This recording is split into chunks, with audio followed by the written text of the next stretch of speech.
కలుపుకోవాలి మంచి మంచి మంచి ఎప్పుడు కూడా బాగున్నాం అదేం పలకరించాం అందరితో కలిసిపోయే మంచి సార్ అట్లేం లేదు.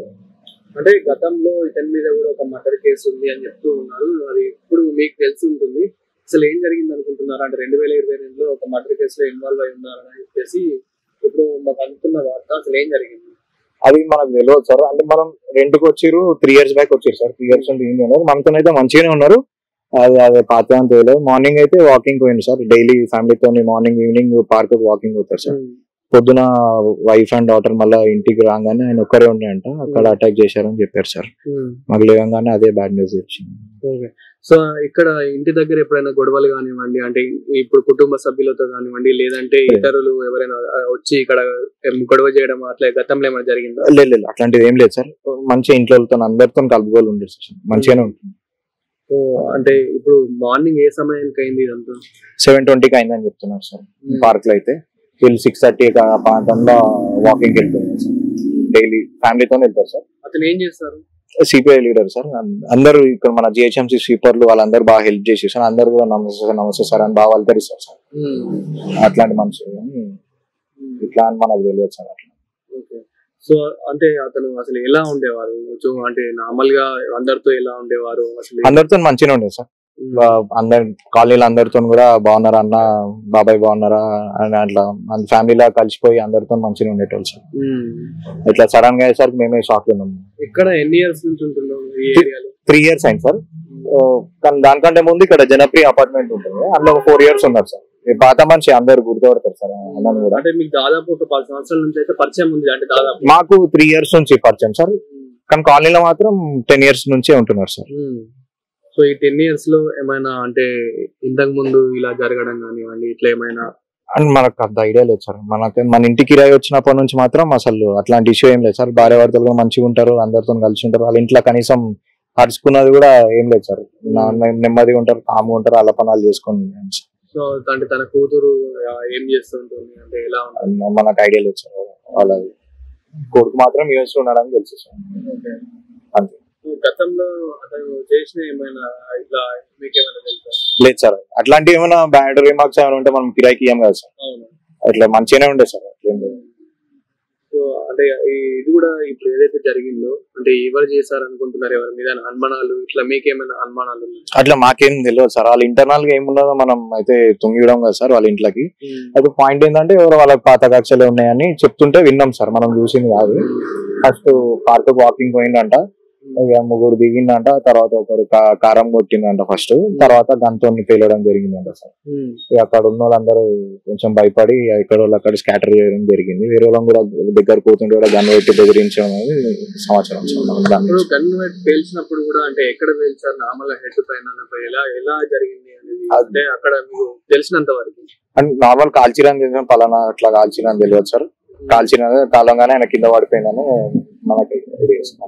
సో ఆ సమయంలో అంటే పార్క్ బయట జరిగింది కదా, ఆ సమయంలో తన భార్య గాని కూతురు గాని ఎక్కడ ఉన్నారని అంటే వాళ్ళు ఒంటరి లేట్ అవుతుందని చెప్పి ఇంటికి వచ్చేసిరంట సార్ వాకింగ్ లా. తర్వాత తెలంగాణ ఆంటీ మళ్ళా దాన్ని వెళ్ళిపోవడం జరిగిందంట సార్. తెలంగాణ ఎవరినో గుర్తుపట్టినని పోలీసు సార్ వాళ్ళు చెప్పిండు. అది మరి ఎవరు అనేది మనకు తెలియదు సార్. అది అరే నువ్వు ఉన్నవేంది అని అన్నారంట ఆంటీ కూడా. మరి మనకు మొత్తం ఇన్ఫర్మేషన్ మనకు తెలియదు. పోలీసు సార్ వాళ్ళని అడిగితే మనకి ఏమైనా తెలుసు. అన్న నమస్తే. అన్న నమస్తే. ఏం పేరు? నా పేరు రవి. నేను ఇక్కడ దగ్గరలో ఉంటా, ఒక 100 మీటర్ల దూరంలో ఉంటా పార్క్ నుంచి. చెప్పండి, ఈరోజు ఉదయం 7:30 సమయంలో ఇక్కడ కాల్పులు జరగడము ఎట్లా చూస్తారు తెలుసా మీకేమైనా? నేను రోజు ఈ పార్కే వస్తాను. ఈరోజు కొంచెం లేట్గా లేవడం వల్ల రాలేదు. అదే ఉదయాన్నే మార్నింగ్ లేసేసరికి మా ఫ్రెండ్స్ చెప్తున్నారు అన్నమాట, ఇక్కడ ఇట్లా ఇన్సిడెంట్ జరిగిందంట. కొంతమంది వ్యక్తులు వచ్చి రెగ్యులర్గా పార్క్ వచ్చే వ్యక్తిని షూట్ చేసిండ్రంట. ఒక 5 రౌండ్ల కాల్పులు జరిగిందంట, కార్లో వచ్చాయని చెప్పిండ్రు. సో విషయం తెలియగానే నేను కూడా షాక్కి గురయ్యాను. రెగ్యులర్గా ఇదే పార్క్ వస్తాము, చాలా మంది పార్క్ రెగ్యులర్ వస్తారు, చుట్టుపక్కల ఉన్న ఎంప్లాయీస్ వస్తారు, వాళ్ళ యాక్టివిటీస్ చేసుకొని మార్నింగ్ 9 వరకు అట్లా వెళ్ళిపోతారు. సో ఈరోజు ఇట్లాంటి ఘటన జరగడం అనేది చాలా బాధాకరం, భయంకరం కూడా. అంటే తెలుగు రాష్ట్రాల్లో మన ఇండియాలో ఇట్లాంటి గన్ కల్చర్ లేదు, అది అమెరికన్ కల్చరు. సో అది అట్లాంటి కల్చరు, అట్లాంటి ఇన్సిడెంట్ ఇక్కడ మా పక్కనే జరిగేసరికి, మేము రెగ్యులర్గా వచ్చే పార్కులో జరిగేసరికి కొంచెం భయంకరంగా బాధాకరంగా ఉంది. ఇట్లాంటి ఏమన్నా ఇష్యూస్ ఉంటే వాళ్ళకి మధ్యలో ఏవో భూతగాదాలు ఉన్నాయని తెలుస్తుంది. ఏమన్నా ఉంటే కూర్చొని మాట్లాడుకోవాలి, కానీ ఇట్లా ఒక వ్యక్తిని ఇంకొక వ్యక్తి కొట్టడం కానీ, ప్రజాస్వామ్యంలో చేంజ్ చేసుకోవడము ఇట్లాంటివి ఫిజికల్ అటాక్ అనేది కరెక్ట్ కాదు కదండి.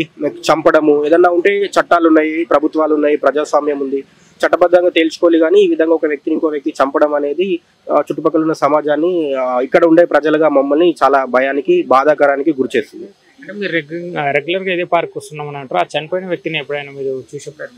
లేదండి, నేనైతే ఎప్పుడు చూడలేదు. చాలా మంది తెలుసు, ఇక్కడ ఎంప్లాయీస్ ఉంటారు, స్టూడెంట్స్ వస్తారు. ఆ వ్యక్తిని నేను పర్టికులర్ ఎప్పుడు చూడలేదు. కానీ అవునంట, ఏదో భూత గదాలని నాకు కూడా తెలుస్తుంది. కానీ ఇట్లాంటి సంఘటన ఇక్కడ జరగడం అనేది, ఆ లైసెన్స్ లేని గన్ను ఎట్లొచ్చింది, స్టేట్లోకి ఎట్లా వస్తున్నాయి, ఆ వ్యక్తి దగ్గరికి ఎట్లొచ్చింది. సో ఈ విషయంలో ప్రభుత్వాలు కఠినంగా వ్యవహరించాలి. ఇట్లాంటి సంఘటనలు రాష్ట్ర అభివృద్ధికి కానీ, లా అండ్ ఆర్డర్కి కానీ మంచిది కాదని నా యాజ్ ఏ రెస్పాన్సిబుల్ సిటిజన్గా నా ఒపీనియన్.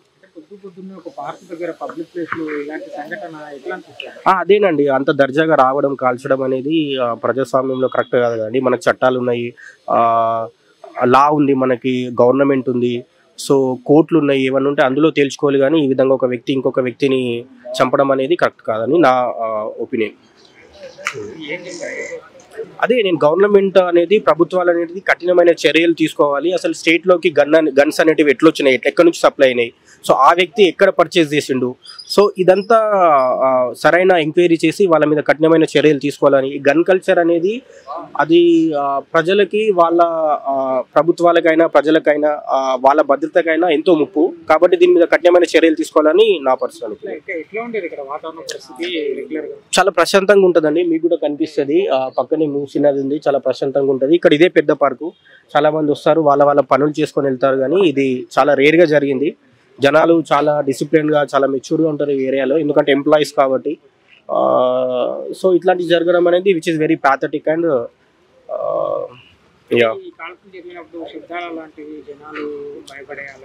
మాకు వినిపించలేదు. ఒక 100 మీటర్ల దూరం ఉంటాం కాబట్టి చుట్టుపక్కల వాళ్ళు ఏదో క్రాకర్స్ అనుకున్నారంట. ఎవరు ఇమాజిన్ చేయరు కదండి ఇట్లాంటి ఏదైనా ఉంటే మాట్లాడుకోవడం, అట్లా వాగ్వాదాలు ఉంటాయి. కానీ మరి రావడం, కాల్చడం అనేది, అవును జనాలు భయపడుతున్నారు. అంటే ఎవరికైనా భయం ఉంటుంది కదా సాధారణంగా.